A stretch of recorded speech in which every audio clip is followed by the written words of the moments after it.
ইলিশ মাছ কিনছি, সেবু মাছ কিনছি, তারপরে চিংড়ি মাছ কিনছি।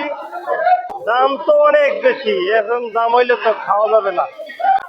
বাজারে আসছি, আজকে মুরগি কিনলাম, তেল কিনলাম, মাছ কিনলাম। এবং আগের চেয়ে আসলে এই রমজান উপলক্ষে দাম আমার কাছে বেশি মনে হচ্ছে।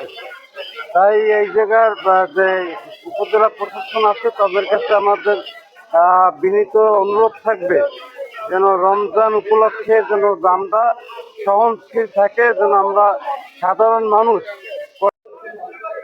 আগে যে দাম আছে কেজিতে 5-10 টাকা বাড়তে, আমাকে কোনো দোষ নাই। মাল কম, মাল দাম লয় বাড়াই, আমাকে দাম বেশি দিয়ে কিনতে। আগে যে মালের দাম কেনা লাগে বেশি টাকায়, এখন এই জিনিস বেশি বেচা লাগে।